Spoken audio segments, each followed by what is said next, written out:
GIT की smart class में आप सभी का स्वागत है। और एमएस एक्सेल की इस क्लास में आज हम पढ़ने वाले हैं फ्यूचर वैल्यू के बारे में। देखिए, फ्यूचर वैल्यू के बारे में बात करें तो इसको हम शॉर्ट में एफवी फंक्शन के नाम से भी जानते हैं। इसका पूरा नाम होता है फ्यूचर वैल्यू। एक्चुअल में अगर देखा जाए तो फ्यूचर वैल्यू का प्रयोग एक्सेल में क्यों किया जाता है, इसका क्या रीजन होता है, वही आज की क्लास में सीखना है और जानना है। तो जैसे कि यहाँ पे बहुत सारी कंपनियों का नाम मैंने मेंशन किया है। मैंने इंश्योरेंस कंपनी का नाम भी लिखा है और प्लस यहाँ पे पीएमटी भी मैंने टाइप किया है। इंटरेस्ट रेट भी मैंने लिखा हुआ है। नेट पीरियड भी लिखा है, फ्यूचर वैल्यू भी मैंने लिखा हुआ है। तो देखिए, सबसे पहले फ्यूचर वैल्यू की रिक्वायरमेंट क्यों आती है। तो जैसे कि आपने नाम सुना होगा, जैसे कि एलआईसी बैंक होता है। उस बैंक में हम क्या करते हैं, पैसा ला करके डिपॉजिट करते हैं और उसका जब टाइम कंप्लीट होता है तो पैसा हमको ज्यादा मात्रा में ब्याज के साथ मिलता है। तो उस पैसे को लेकर के और भी हम अपना कुछ वर्क अपना कर पाते हैं। ठीक है ना। जैसे कि बहुत सारी प्लानिंग होती है कि मान के चलिए कि बहुत सारे ऐसे लोग होते हैं कि पैसा जमा ज्यादा मात्रा में जमा करते हैं कि जैसे कि आगे चल करके मान के चलिए कि अगर हमको कोई बिजनेस वगैरह करना हो, अगर हमारे पास पूंजी की व्यवस्था नहीं बन पा रही हो, तो उसी पैसे से हम अपना कोई बिजनेस कर लें। या बहुत लोग इस पैसे को इसलिए भी स्टोर करते हैं बैंकों में या इंश्योरेंस करवाते हैं कि जैसे कि शादी विवाह करने में भी आपका हेल्प करेगा। तो इसके लिए हम जो है मतलब वो पैसा जमा करवाते हैं। तो वो होता क्या है कि मान के चले कि कोई कंपनी है, जिस कंपनी का रिक्वायरमेंट होता है कि अब उसमें ऐसा तो कंडीशन है नहीं कि जब आप चाहेंगे तब उसमें से निकाल लेंगे। आमतौर पे जो खा मतलब आपके जो सेविंग अकाउंट होते हैं, जो चालू अकाउंट होते हैं, उस अकाउंट में आप क्या करते हैं कि जब मर्जी तब मर्जी, तो मतलब आप जितना चाहिए उतना आप निकाल सकते हैं, जमा भी कर सकते हैं। पर ऐसा इसमें रूल नहीं होता है। अगर आपने 18 साल या 25 साल के लिए अपने इसको कम्प्लीटली ओपन करवाया है, तो उसमें डेट आने पे ही आपको इस शुल्क जमा करना होता है। और कंपनी ये तभी पैसा आपको पेमेंट करती है जब इसका टाइम कंप्लीट होता है। ऐसा नहीं कि 10,000 की जरूरत लगा है तो हम एलआईसी से गए और पेमेंट निकाल लिए तो हमारा काम चल रहा है, ऐसा संभव नहीं है। क्योंकि एलआईसी भी पेमेंट आपका तभी करेगी जब आपका डेट कंप्लीट हो जाएगा। डेट से पहले आपको पेमेंट नहीं मिल सकता।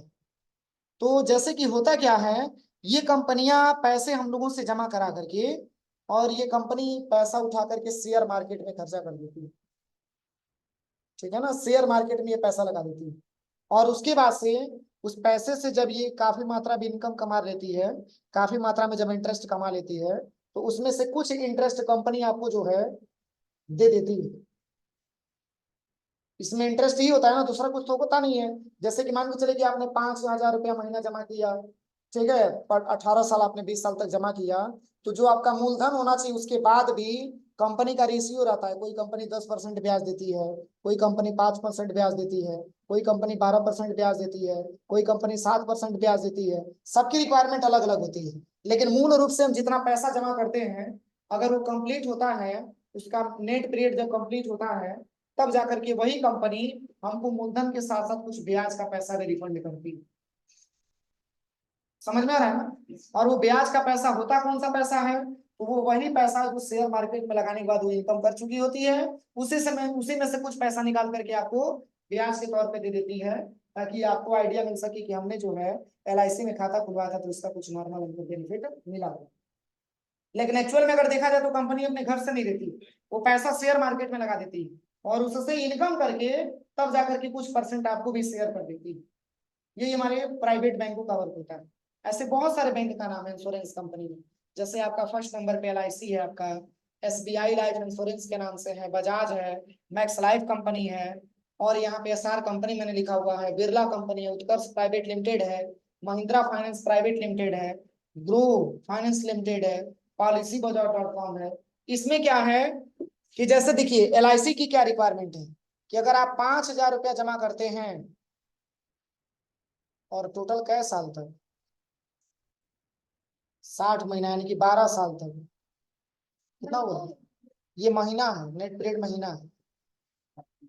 कै साल हुआ, 5 साल, 12 × 5 = 60।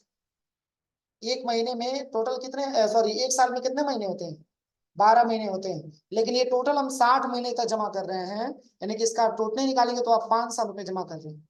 यानी कि एलआईसी कंपनी का रूल है कि अगर आप 5,000 रुपया पर महीना करके अगर आप हमारे वहां जमा करते हैं पूरा पूरा 5 साल तक, तो ये कंपनी ये कह रही है कि आपको 10% ब्याज के तौर पे हम आपको रिफंड करने का काम करेंगे। ऐसे ही SBI लाइफ इंश्योरेंस कंपनी है, ये कह रहे हैं कि 4500 रुपया अगर हमको पर महीने जमा करते हैं टोटल 70 महीने, तो हम आपको रिफंड करेंगे 11% ब्याज के हिस्से से, और तब वो पैसा हम आपको रिफंड करेंगे। तो अक्सर ऐसी होता है कि मान के चलिए कि जिसके पास आम व्यवस्था नहीं बन पाता है कि आगे चल के हमको लाइफ में कुछ करना है, और अभी स्टार्टिंग लेवल से पैसे की व्यवस्था नहीं बन पाता है, तो छोटे छोटे पैसे को जुटा करके और इस बैंकों में जमा कर देते हैं। तो इससे हमको बेनिफिट ये मिलता है कि जब कंप्लीट होता है टाइम, तो उस केस में हमको आसानी तरीके से ज्यादा पैसा मिल जाता है, और उसी पैसे को उठा करके हम कुछ अपना बिजनेस कर लेते हैं, या जो भी हमारा उद्देश्य रहता है उस उद्देश्य को अपना पूरा कर लेते हैं। तो वही कंपनी आपको ब्याज के तौर पर ये पैसा रिफंड कर रही है। तो आप खुद देखिए, किसी का भी ब्याज रेट बराबर नहीं है, सबका अलग अलग है। लाइफ LIC कंपनी आपको 10% दे रहा है, SBI लाइफ इंश्योरेंस आपका 11% दे रहा है, बजाज कंपनी आपको 9% दे रहा है, मैक्स लाइफ आपका 7% दे रहा है, SR कंपनी आपका 10% दे रहा है। लेकिन इसमें भी होता है कि जो कंपनी हमको इंटरेस्ट ज्यादा देती है, हम उसी कंपनी का जो है अपना वो इंश्योरेंस भी करवाते हैं, क्योंकि ब्याज ही तो बेनिफिट है। अरे मूलधन ऊपर ले ले रहा है, अगर मूलधन आपको रिटर्न करेगा तो क्या प्रॉफिट होगा? कुछ प्रॉफिट नहीं होगा, ये सारी प्रॉफिट कंपनी को जाएगी, क्योंकि कंपनी आपके पैसे से कमाती है। और जब ब्याज मिलेगा, तो आप ये समझिए कि वही ब्याज वाला पैसा आपका इनकम है, दूसरा कुछ इनकम नहीं। इंटरेस्ट हर महीने मिलता है, हर महीने पैसे कटता है कि पूरे पैसे? पूरे पैसे पे मिलता है, सबका अलग अलग रिक्वायरमेंट होता है। तो देखिए, यहाँ पे 60 महीने का टाइम दिया है, और यहाँ पे 70 महीने का टाइम दिया है, यहाँ पे 80 महीने का टाइम दिया है, यहाँ पे 65 महीने का, मतलब सबका टाइम ड्यूरेशन अलग अलग है। जैसे क्या होता है, कई सारी कंपनियां कहती है कि नहीं, हमारे वहाँ 5 साल तक कराएंगे, 5 साल तक अगर आप इंश्योरेंस कराएंगे तभी आपको कुछ ऑफर मिल पाएगा। कई कंपनियां ऐसी होती है, कहती है सबकी 5 साल नहीं, हमारे पास कम से कम आपको 8 साल तक इसको कराना पड़ेगा, तब जाके कुछ आपको कंपनी की तरफ से बेनिफिट हो पाएगा। तो सारी कंपनियों का क्या होता है, मतलब अलग अलग यहाँ पे अगर देखा जाए तो टाइम ड्यूरेशन होता है।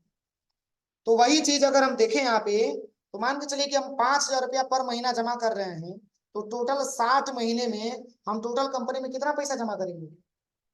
देखिए आप यहाँ पे इक्वल करते हैं, और यहाँ पे मैंने लिख लिया 5,000, और मल्टीप्लाई कर लेते हैं 60 से। देखिए, अगर आप एक महीने में 5,000 रुपया जमा करते हैं, तो 60 महीने में टोटल आप जमा करेंगे क्या रुपया?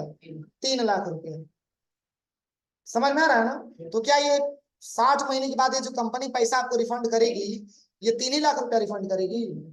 उससे ज्यादा बढ़ा करके करेगी, क्योंकि कंपनी का बेनिफिट, कंपनी का इंटरेस्ट क्या परसेंट दिया है? 10% दिया हुआ है। तो इसका केवल 10%, इसका 11 है, इसका 9 है, इसका 7 है, सबका अलग अलग दे रखा है।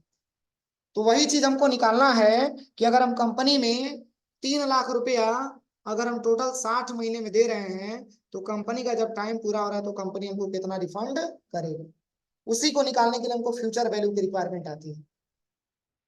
तो इसके लिए क्या करना है, देखिए इसके लिए जो फार्मूला है, सबसे पहले आपको इक्वल करना है, और यहाँ पे आपको लिखना है FV, फ्यूचर वैल्यू, और ब्रैकेट यहाँ से ओपन कर लेना है। इसमें सबसे पहले पूछा जा रहा है रेट, तो इसमें इंटरेस्ट रेट को सिलेक्शन करेंगे, और डिवाइड करेंगे कितना से? 12 से, क्योंकि एक साल में टोटल 12 महीने होते हैं। और पुनः नीचे कामा करेंगे।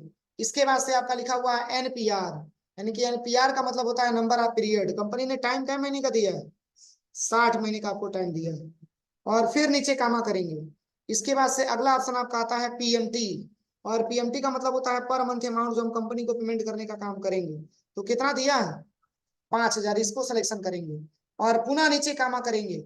इसके बाद से पूछ रहा है प्रेजेंट वैल्यू, तो प्रेजेंट वैल्यू तो कुछ है नहीं, यहाँ पे इसके बदले में हम 0 दे देंगे, यहाँ पे दे देंगे 0, और नीचे कामा करेंगे। इसके बाद से हमको स्टार्टिंग लेवल से चलना है, तो यहाँ पे एग्जैक्ट वैल्यू में यहाँ पे बिगनिंग के लिए 1 ले लेंगे, और यहाँ से हम ब्रैकेट को क्लोज करके इंटर करेंगे, तो ये रिस्पॉन्स आएगा। अब इसी को ड्रैग एंड ड्रॉप करेंगे, तो सबका रिपोर्ट आ जाएगा। देखिए,